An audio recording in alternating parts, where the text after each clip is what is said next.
Good morning. This is part 3 of how to think about the future, where I'm going to talk about how to build a systems terrain map of the various pathways to various futures.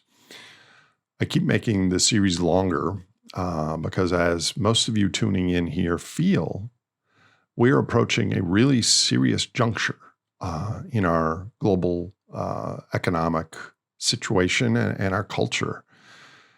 And I really want more people to be able to visualize, discuss, and engage with all the unknowns, steering towards life and continuity and away from dystopia.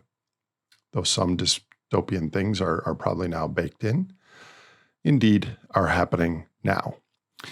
So a quick recap so far. In part 1, we talked about how to hold the future as a landscape of possibilities. Coupled systems and phase shifts and shortfall risks.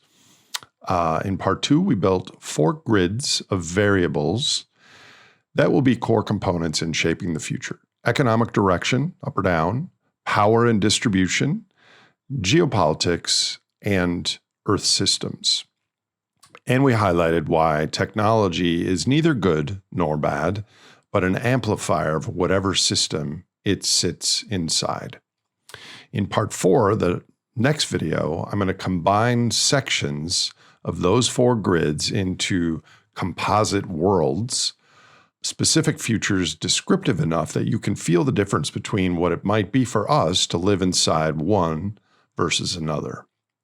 But before I do that, I decided to add one more conceptual tool, because those composites I'm going to build are not only just a list of possible futures sitting side by side with equal likelihood. They all will reside in a landscape, and the shape of that landscape, which valleys are deep and which ridges are steep and hard to cross, and which directions flow downhill or uphill from where we stand right now, I think matters enormously to understand which futures we're most likely to arrive at if we do nothing, and what it will take to climb towards the futures we want. So all these concepts come from biology and ecology and are, in my opinion, pretty useful for thinking about where human civilization might be headed. Okay, so here's the biology. In the 1950s, a developmental biologist named Conrad Waddington was trying to understand how a single cell, a fertilized egg, becomes eventually an entire organism. Every cell in your body carries the same DNA. They start from the same place on the map, if you will. But a heart cell and a liver cell and a brain neuron end up as completely different things. How does a cell that starts with all the possibilities open to it end up committed to one specific pathway? Waddington imagined all this as a landscape. Picture a ball sitting at the top of a series of rolling hills and valleys. That ball is a stem cell, and it has the potential to become many different things. As it develops, it rolls. It rolls downhill and enters a valley. And in that valley, there's a fork. And the cell enters one branch after that fork, and then that branch forks again. At each fork, some of what was previously possible to that cell closes off. And by the time it reaches the bottom of a particular valley, it is now committed to being, for instance, a heart cell. It will never again be a stem cell, nor will it become any other type of cell, at least not without extraordinary intervention. The valleys there are not all the same depth or size. Some are deep and have very steep walls. And once a cell enters, it stays because the constraints to leave are quite strong. Some valleys are quite shallow. A small perturbation or some chemical signal or a mutation might push the cell out and into a neighboring valley. And the ridges between those valleys also vary in height. Some transitions between cell states are relatively easy. Others would require enormous energy or very specific conditions that rarely occur naturally.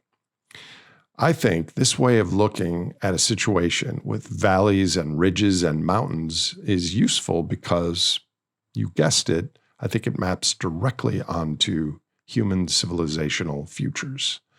When we imagine and discuss and work towards various futures, we're not choosing from a list of possible futures the way you would choose from a Chinese restaurant menu, where everything is equally available and the only question is your preference. We're also not sitting at the top of a series of rolling hills and valleys like our imagined cell. We're already rolling through a moving landscape with a shifting topography. And some futures, I would argue most futures, are downhill from where we currently are. Some are uphill. And by downhill, I mean the path of least resistance. The future that current momentum and present incentives already favor. The one that takes the least new energy or coordination to reach. Those are downhill. Uphill futures are the ones that require sustained effort to climb towards and sustained effort to stay in once we arrive there. And once we find ourselves deep in a particular valley, the high walls constrain the possible next moves. A farmer in Malawi or a software engineer in San Francisco are all standing in very different parts of the landscape. So the futures that count as uphill for one community may be the default valley for another. So the we here is more about the systems we share in common and not a location that everyone occupies. I want to make that clear. Okay, so let me make this concrete with other examples that don't involve cell biology. Think about a lake. Ecologists have studied the aging process of lakes extensively. A young, clear lake with abundant plant and animal life will gradually accumulate sediment and nutrient buildup over its lifespan. As it ages, it will become shallower and murkier, eventually reaching a point where it becomes a wetland. There are ecological forces that regulate the speed of all this happening. The plants filter the water. The clear water lets sunlight reach the plants. Fish populations eat the plants and the algae, and bottom feeders filter out the excess nutrients, creating a gradual succession. Humans benefit greatly from young and middle-aged lakes as sources of fresh water and food and as beautiful places to live near. In Minnesota, the land of 10,000 lakes. By the way, there are also 10,000 caves, which are also pretty cool. But importantly, we can impact the how and when a lake ages depending on how we interact with it. There are regenerative techniques that can expand a lake's lifespan by increasing water filtering wildlife and reducing sediment and nutrients that would naturally run off into the water. These techniques require intention and planning and energy, but are quite effective. Conversely, we can also accelerate and distort this systemic degradation by adding even more nutrient runoff, like fertilizer from farms or sewage or phosphorus, causing the lake to become murkier more quickly, and the lake might even flip via algal blooms. The water then becomes thick and cloudy with the suspended sediment, and light can now no longer reach the bottom.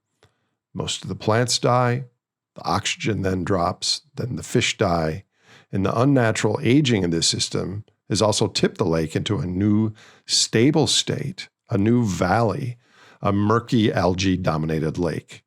So this is now a deep, self-reinforcing, stable valley because the conditions that maintain cloudy, lifeless murkiness are now in a self-perpetuating loop. So here's the interesting and relevant, and in my opinion, important thing. These are both examples of systemic processes.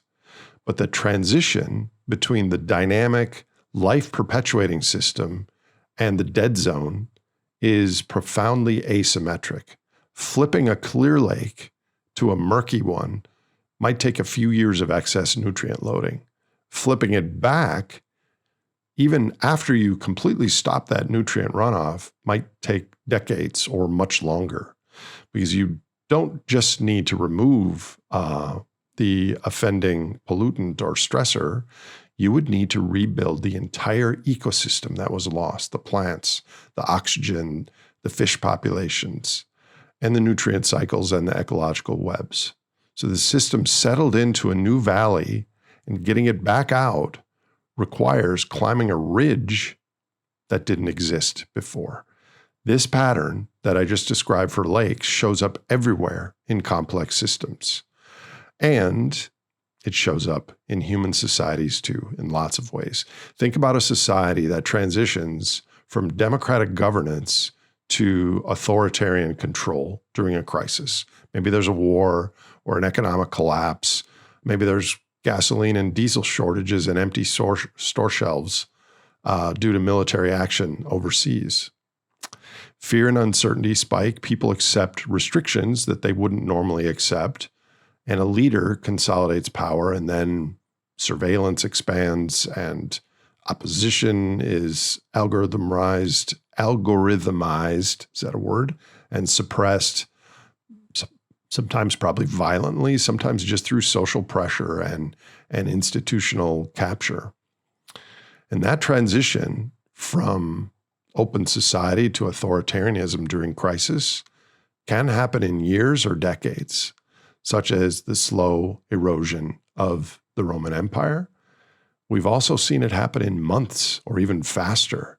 Modern examples were Peru in the 1990s and Tunisia a few years back. It's what I would label a behavioral downhill roll, because once started, it gathers its own momentum. And it follows the gravitational logic that we talked about in part 2 of this series. Contraction plus fear pulls power towards consolidation. But now try to reverse all that. Try to rebuild democratic governance after authoritarian rule.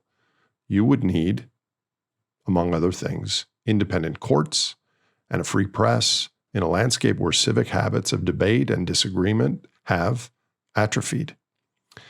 You would need institutional knowledge that was purged and a population that knows what self-governance feels like and believes that it's possible. You would need to rebuild trust itself. Arguably, in my opinion, our most valuable resource, from neighbor to neighbor and citizen to government. Such a transition probably takes a generation at minimum, often longer. And sometimes it doesn't happen at all. So the transition from democracy to authoritarianism downhill took months, but the transition back takes decades. This asymmetry, something my friend in Italy, Ugo Bardi, calls the Seneca Effect, where things grow slowly and collapse suddenly, is not an accident or bad luck. It's a feature of the landscape topography itself. Organized, high-trust, coordinated systems like democracy and civil discipline require energy and effort and social engagement to maintain, just like slowing down the aging of a young lake system. Degraded, low-trust, coercive systems are, in a thermodynamic sense, the lower energy state. They're what systems roll towards when you stop putting energy and collective effort towards them. The default societal valley, the place that gravity pulls us when we stop climbing. This brings me to the practical point of this episode, ahead of when we start building composite worlds. The futures that are easiest to reach from the valley we currently inhabit are not necessarily the futures most worth living in. And in contrast, the futures most desirable and worth living in will require some hard climbing. Let me stress that again, though to many of the viewers of this channel, it will appear obvious. The easiest futures ahead of us are not the most desirable. And the most desirable futures for humanity and the biosphere will require sustained effort to reach and sustained effort to remain in. And if we stop climbing, gravity, the social and ecological, will pull us back down into a valley we don't want. An important caveat, too, is the landscape we are navigating is not static. It's pretty dynamic and always changing, whether through human or non-human forces. And as we move through the peaks and valleys of the terrain, the ground beneath us continues to shift under our feet. Energy descent, climate change, biodiversity loss, and much more are all actively reshaping the valley as we proceed through it.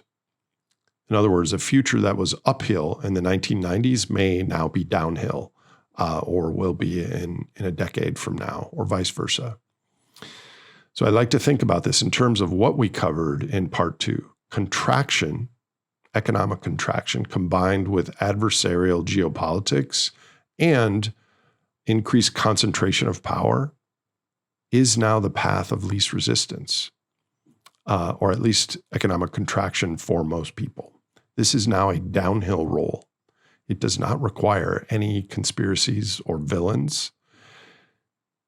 It merely requires people being afraid and leaders responding to fear the way leaders have responded to fear for thousands of years. Consolidation, control, surveillance, walls. Economic contraction combined with cooperative geopolitics and broadly shared power, that's possible. That's uphill from where we are. It requires people to trust each other during precisely the period when trust is hardest to sustain. It requires leaders to share power when the incentives to consolidate are strong. It also will require communities to coordinate when coordination is the most expensive and tiring and difficult. But, and at the core of the work of the Great Simplification, and our outreach and the information and the community, uphill does not mean impossible. Plenty of things in nature are uphill and they happen all the time. Every living cell in your body has succeeded in an uphill project. Salmon spend their adult lives swimming against the current to spawn. A redwood tree in California spends centuries pulling water hundreds of feet up against gravity. So this landscape metaphor doesn't tell us that the climb cannot be done. It just informs us that the climb has costs. And also what happens if we stop before we've reached a more stable resting place on the other side, we slide back. And this is true at every scale. Your personal health, your relationships, your community, national and international governance, the biosphere. These are all states that are maintained with effort. They exist because someone or something is doing ongoing work, putting in energy, attention, and care to maintain it. And the moment that work stops or shifts, the contours of the system's landscape reassert themselves, and these systems devolve in years or even months, because the landscape is always gently but persistently pulling them toward lower energy configurations. So when we get to part 4, probably next week or soon, and I walk through 4 composite worlds I've come up with, I invite you to hold this landscape idea in your mind. Before I share those next time, maybe sit with a few questions. Looking at the near and longer term future, where do you see the steep valleys and where do you see the open ground? Which civilizational pathways feel uphill from here and which feel downhill? Where are you actually standing in this landscape right now? Because what counts, as I said earlier, as an uphill from a farmhouse in Malawi looks very different from what counts as uphill from an office in San Francisco. Your sense of the terrain is shaped by where you start. And here's a harder one. When you imagine the futures ahead, notice which ones you find yourself wanting and which ones the physics and the data suggest are likely. Are those the same? And if they're not, what does that tell you? The composites I'm building and will share are not equally accessible or equally stable, and the transitions between them are also not equally reversible. The landscape of the future of humanity and the biosphere is tilted, and knowing which direction it's tilted is arguably as important as knowing what the valleys look like once we're inside them. Okay, before we conclude, I want to highlight 4 terms to carry through the rest of this series, and I may use them repeatedly in this channel's work because they are this channel's work. The landscape itself has 2 features: valleys, which are the stable states where systems settle and reinforce themselves, and hills, or more technically, ridges, which are the barriers between these valleys, the cost of transitioning from one stable state to another. The valleys and the ridges are the terrain of the future. We don't choose them. They're given to us by physics, ecology, and history. But there are things humans can do to that terrain, 2 general categories. We can create switchbacks, use physical or social technology to carve paths up ridges that would otherwise be too steep to cross. So building more social trust, that's switchbacking. Restoring depleted soil, creating cooperative institutions, those are switchbacks. They make crossings of the ridges possible that weren't possible before. On the other hand, we can erode the trail. Through actions or just through plain neglect, we let the paths disappear, and then the ridges do become impassable. Depleting fossil aquifers or soil, losing civic norms, building surveillance infrastructure that can't be dismantled. These are all examples of erosion. And if erosion happens fast, it leads to washouts of all the switchbacks that have been built. And these washouts do not have to be intentional. Sometimes it's just what happens when active switchbacking stops. Gravity and weather do the rest. So when you hear me describe the composite worlds in part 4, ask yourself, which passages are we switchbacking right now? And which ones are we allowing purposefully or out of neglect to erode? Valleys, ridges, switchbacks, and erosion. Hold on to those ideas. And last point, though it's not the focus of this episode, these 4 things don't only apply to societies. Each of us has valleys and ridges in our own lives. We're each switchbacking or eroding our own future paths every day, whether we realize it or not. I will finish part 4 soon. See you then.